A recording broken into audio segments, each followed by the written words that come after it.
जय हिंद, वंदे मातरम। स्वागत है आप सभी साथियों का गेंजेड लर्निंग गुरुजी प्लेटफॉर्म में। तो डेली हम लोग इस चैनल पर बिहार पुलिस के प्रश्नों को कर रहे हैं। जितने सारे प्रश्न आप लोग को मिल रहे हैं वो बहुत प्रश्न जो है अति आवश्यक है। अगर आप लोग को बिहार पुलिस में सपना अपना साकार करना है तो इस तरह के प्रश्नों को जरूर देखिए और डेली देखने का पूरा प्रयास कीजिए। तो देखिए आज की जो प्रैक्टिस सेट हम लोग की है वो है 4, ठीक है। तो उसके आगे हम लोग देखते हैं 121 प्रश्नों को। और रही बात साथियों की, डिस्क्रिप्शन में टेलीग्राम चैनल का लिंक दिया गया है और वेबसाइट का भी लिंक दिया गया है। आप लोग उसको ज्वाइन जरूर कर सकते हैं, विजिट कर सकते हैं और वहां से बहुत सारे प्रश्न आप लोग को मिलेंगे। आप लोग उसको जरूर अध्ययन कीजिए, पढ़िए अच्छे तरीका से। ओके, तो 121 प्रश्न कह रहा है कि सिखों के 10वें गुरु गोविंद सिंह का जन्म कहाँ पे हुआ था। बहुत अच्छा सा प्रश्न है। तो पटना में हुआ था दोस्तों। यहाँ पे जो डी विकल्प हो रहा है बिल्कुल सही हो रहा है। सिखों के 10वें गुरु गोविंद सिंह का जन्म कहां पे हुआ था, तो पटना में हुआ था। क्लियर। अगला प्रश्न देखिए 122 प्रश्न। 122 प्रश्न है कि सासाराम में किसका मकबरा है। तो सासाराम में जो है शेरशाह का मकबरा है। यहाँ पे जो बी विकल्प हो रहा है ये बिल्कुल सही हो रहा है। इसके आगे आइए 123 प्रश्न पे। 123 जो प्रश्न है कि 1857 ईस्वी के विद्रोह के समय भारत का गवर्नर जनरल कौन था। 1857 ईस्वी के विद्रोह के समय, जब 1857 की क्रांति हुई थी तो उस समय भारत का गवर्नर जनरल कौन था, तो उस समय लॉर्ड कैनिंग था। यहाँ पे जो बी ऑप्शन हो रहा है बिल्कुल सही हो रहा है। ओके, 124 प्रश्न देखिए दोस्तों। 124 प्रश्न है कि विश्व मानव अधिकार दिवस कब मनाया जाता है। तो विश्व मानव अधिकार दिवस जो है 10 दिसंबर को मनाया जाता है। यहाँ पे जो डी ऑप्शन हो रहा है बिल्कुल सही हो रहा है। आप लोग से रिक्वेस्ट है दोस्तों कि आप लोग इस लेक्चर को जितना हो सके आप लोग शेयर जरूर कर दीजिएगा। पूरा देखिएगा, ऐसे प्रश्न को हो सके कि आप लोग से प्रश्न छूटे मत। 125 प्रश्न देखा जाए। 125 जो प्रश्न है कि सर्वप्रथम त्रिस्तरीय पंचायती राज किस राज्य में अपनाया गया था। त्रिस्तरीय पंचायती राज्य की बात कर दिया कि कौन से राज्य में अपनाया गया था, तो उस राज्य का नाम हो जाएगा राजस्थान, जहां पे जो है त्रिस्तरीय पंचायती राज को अपनाया गया था। क्लियर। 126 प्रश्न देखते हैं। 126 प्रश्न है कि मगध की प्रथम राजधानी कौन सी थी। मगध की प्रथम राजधानी कौन सी थी, तो याद होगा आप लोग को गिरिवरज। क्या होगा दोस्तों, तो गिरिवरज जो है मगध की प्रथम राजधानी थी। सी विकल्प यहाँ पे सही हो रहा है। अगला प्रश्न देखते हैं 127 प्रश्न है कि अशोक के समय में कौन सी बौद्ध संगीति हुई थी। कौन सी बौद्ध संगीति जो है अशोक के समय में हुई थी। तो बात करें तो तीसरा यहाँ पे जो बौद्ध संगीति हुई थी, ऑप्शन यहाँ पे जो सी विकल्प हो रहा है दोस्तों सही हो रहा है। 128 प्रश्न देखिए कि संविधान सभा के सभापति कौन थे। संविधान सभा के सभापति कौन थे। यहाँ पे बहुत सारे दोस्तों को प्रश्नों में कंफ्यूजन होता है। एक सभापति देता है, एक अध्यक्ष देता है, तो यहीं पे बहुत सारे दोस्तों के द्वारा मिस्टेक हो जाती है। सभापति पूछेगा तो यहाँ पे डॉक्टर राजेंद्र प्रसाद हो जाएंगे, ध्यान रखिएगा आप लोग। अगर सभापति की बात करेगा तो यहाँ पे जो हो जाएंगे डॉक्टर राजेंद्र प्रसाद हो जाएंगे। और अध्यक्ष की बात करेगा, देखिए 129 प्रश्न है कि संविधान प्रारूपण समिति के अध्यक्ष जो थे यहाँ पे होगा कौन थे, ये होगा ना। तो यहाँ पे अगर अध्यक्ष की बात अगर आ जाए तो उस समय जो थे डॉक्टर BR अम्बेडकर थे, जिन्होंने संविधान सभा के अध्यक्ष माना गया था। इन्होंने संविधान सभा को लागू किया था। तो यहाँ पे बी विकल्प सही हो रहा है। 130 प्रश्न देखिए कि 1902 ईस्वी में सिताब दियारा कहाँ पे हो जाएगा, बिहार में। ये इसमें जो बिहार है यहाँ पे जन्म किसका हुआ था। यहाँ पे बात करें देखें तो प्रश्नों में तो जयप्रकाश नारायण का जो जन्म हुआ था। यहाँ पे जो ए विकल्प हो रहा है दोस्तों सही हो रहा है। 131 प्रश्न है कि सलेट किस प्रकार की चट्टान है। सलेट जो है किस प्रकार की चट्टान है, तो सलेट जितनी सारी सलेटें होती है वह रूपांतरित चट्टानें होती है। यहाँ पे जो बात करें सी विकल्प सही हो रहा है। 132 प्रश्न है कि माउंट एवरेस्ट की ऊंचाई कितनी है। माउंट एवरेस्ट की ऊंचाई कितनी है, तो 8,848 मीटर है। बहुत सारे बुकों में आप लोग को अलग अलग कुछ मिलेगा देखने के लिए, तो खैर इससे कोई घबराने की जरूरत नहीं है। ऑप्शन के अनुसार जो यहाँ पे अगर हम लोग सही करेंगे तो 8,848 होगा, ठीक है। अगला प्रश्न देखिए 133 प्रश्न है कि दाग और हुलिया, बहुत सुंदर सा प्रश्न है दोस्तों कि दाग और हुलिया की प्रथा जो है प्रारंभ किसके द्वारा किया गया था। बहुत सुंदर सा प्रश्न। तो दाग और हुलिया के जो प्रथा थी वह अलाउद्दीन खिलजी के द्वारा प्रारंभ किया गया था। तो यहाँ पे दोस्तों बी विकल्प जो है बिल्कुल सही हो रहा है। अगला प्रश्न देखते हैं 134 प्रश्न। 134 प्रश्न है कि अंग्रेज यात्री विलियम हॉकिंस किस मुगल सम्राट के समय में भारत आया था? सुंदर सा प्रश्न है। तो जहांगीर के जो है उस समय जहांगीर के समय में जो थे विलियम हॉकिंस उस समय भारत आए थे। तो यहाँ पे जो डी ऑप्शन हो रहा है दोस्तों बिल्कुल सही हो रहा है।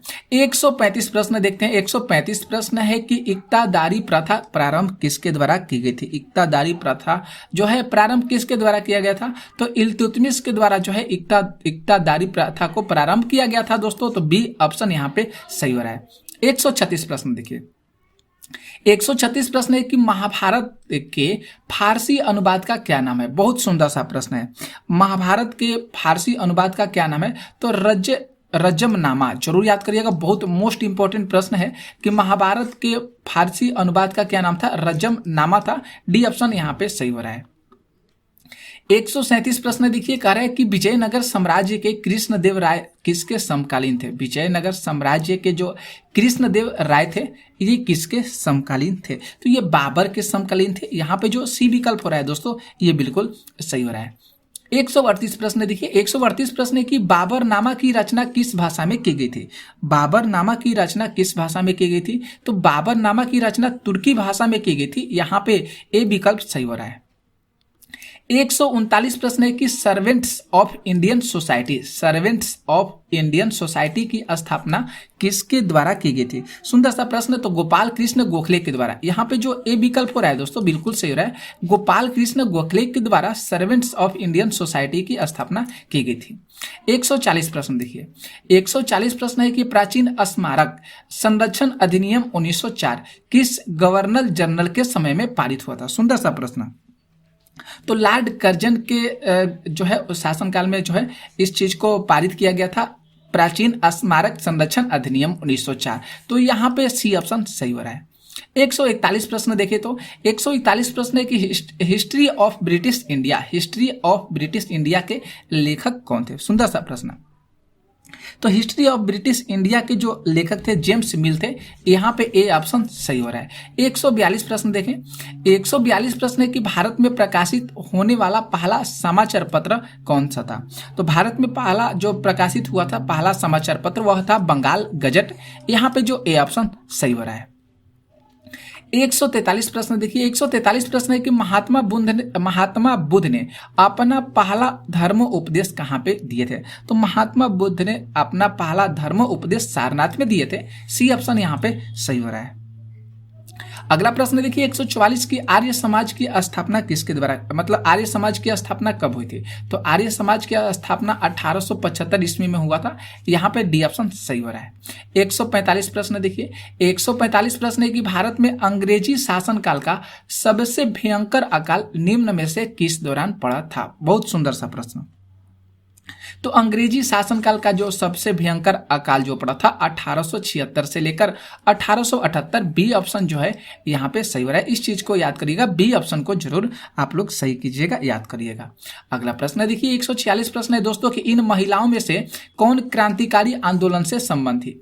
कौन सी महिला जो थी इसमें से जो क्रांतिकारी आंदोलन से संबंधित थी? तो उनका जो नाम था भी काजी कामा जो थी वह क्रांतिकारी आंदोलन से संबंधित थे। ओके। 147 प्रश्न है कि साइमन कमीशन भारत कब आया था? साइमन कमीशन भारत जो है 1928 ईस्वी में आया था। यहाँ पे जो दोस्तों बी ऑप्शन हो रहा है सही हो रहा है। 148 प्रश्न देखिए, कह रहा है कि ब्रिटिश भारत में किस अधिनियम द्वारा मुसलमानों को पृथक निर्वाचन का अधिकार दिया गया था? ब्रिटिश भारत में कौन से अधिनियम के द्वारा जो है मुसलमानों को पृथक निर्वाचन का अधिकार दिया गया था? तो यहाँ पे बात करें ऑप्शन जो बी हो रहा है दोस्तों बिल्कुल सही रहा, मार्ले मिंटो सुधार अधिनियम 1909।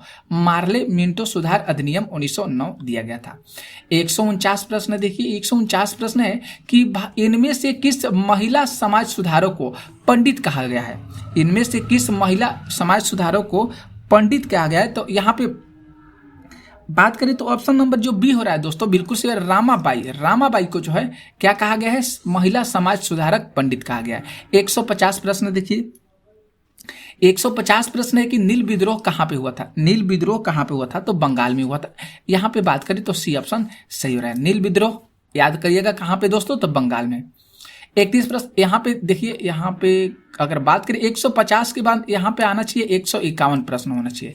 महारानी विक्टोरिया का घोषणा पत्र किस वर्ष आया था। महारानी विक्टोरिया का घोषणा पत्र किस वर्ष आया था, तो 1858 में आया था दोस्तों। यहाँ पे जो बी ऑप्शन हो रहा है ये बिल्कुल सही हो रहा है।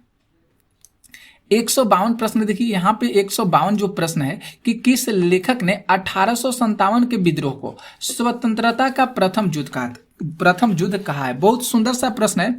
तो उनका जो नाम हो जाएगा बी.डी. सावरकर। बी.डी. सावरकर ने 1857 के विद्रोह को स्वतंत्रता का प्रथम युद्ध कहे हैं, बी.डी. सावरकर। ठीक है, अगला प्रश्न देखिए 153 प्रश्न दोस्तों। यहाँ पे देखिए 153 प्रश्न हो जाएंगे। 153 प्रश्न है कि 1904 में स्थापित अभिनव भारत क्या था। 1904 में स्थापित अभिनव भारत क्या था, तो अभिनव भारत जो था एक प्रकार का समाचार पत्र था। यहाँ पे जो बी ऑप्शन हो रहा है सही हो रहा है।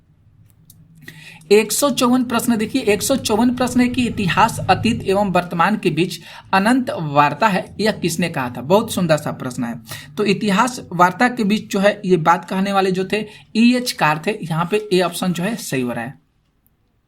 अगला प्रश्न देखते हैं 155 प्रश्न। 155 प्रश्न है कि भारत के लिए अकाल संहिता की सिफारिश किस आयोग के द्वारा की गई थी। तो अकाल संहिता की सिफारिश जो है स्ट्रैची आयोग के द्वारा किया गया था। डी ऑप्शन दोस्तों यहाँ पे सही हो रहा है। 136 प्रश्न देखिए, 156 प्रश्न माफ कीजिएगा, 156 प्रश्न है कि मुख्य नायक समाचार पत्र से कौन संबंधित हैं। बहुत सुंदर सा प्रश्न। तो B.R. अम्बेडकर हो जाएंगे जो मुख्य नायक समाचार पत्र से रिलेटेड है। 157 प्रश्न देखिए, 157 प्रश्न है कि इनमें से किसने तिलक को भारतीय असंतोष का जनक कहा है। सुंदर सा प्रश्न है। तो यहाँ पे अगर बात करें तो यहाँ पे जो इनमें से किस तिलक को भारतीय असंतोष का जनक कहा गया है। सुंदर सा प्रश्न। तो यहाँ पे वैलेंटाइन सिरोल, यहाँ पे जो डी ऑप्शन हो रहा है दोस्तों बिल्कुल सही रहा है। वैलेंटाइन सिरोल ने भारतीय असंतोष का जनक कहा गया है इनको। 158 प्रश्न देखिए, तो 158 प्रश्न है कि इनमें से किस व्यक्ति को गांधी जी अपना राजनीतिक गुरु मानते हैं। तो गांधी जी अपना राजनीतिक गुरु गोपाल कृष्ण गोखले को मानते हैं। यहाँ पे जो सी ऑप्शन हो रहा है ये बिल्कुल सही हो रहा है। और अगला देखिए प्रश्न 159 प्रश्न है कि न्यू इंडिया एवं कॉमनवेल्थ समाचार पत्रों का संबंध किससे था। तो न्यू इंडिया जो कॉमनवेल्थ था इसका जो समाचार पत्रों के संबंध जो थे एनी बेसेंट से था। यहाँ पे जो डी ऑप्शन आ रहा है ये सही हो रहा है। और लास्ट प्रश्न देखते हैं 160 प्रश्न। 160 प्रश्न है कि ढक्कन एजुकेशन सोसाइटी के संस्थापक कौन थे। ढक्कन एजुकेशन सोसाइटी के संस्थापक बाल गंगाधर तिलक थे। डी ऑप्शन यहाँ पे बिल्कुल क्या हो रहा है सही हो रहा है। तो आज की लेक्चर हम लोग 160 तक प्रश्न किए। कैसा लगा आप लोग को लेक्चर ये जरूर बताइएगा और जितना हो सके दोस्तों आप लोग जरूर शेयर कर दीजिएगा। तो मिलते हैं नेक्स्ट वीडियो में ऐसे ही धमाकेदार प्रश्नों के साथ बिहार पुलिस के लिए। तब तक आप लोग इस चैनल पर बने रहिएगा। तो मिलेंगे नेक्स्ट लेक्चर में, तब तक के लिए आप लोग को दिल से जय हिंद जय भारत।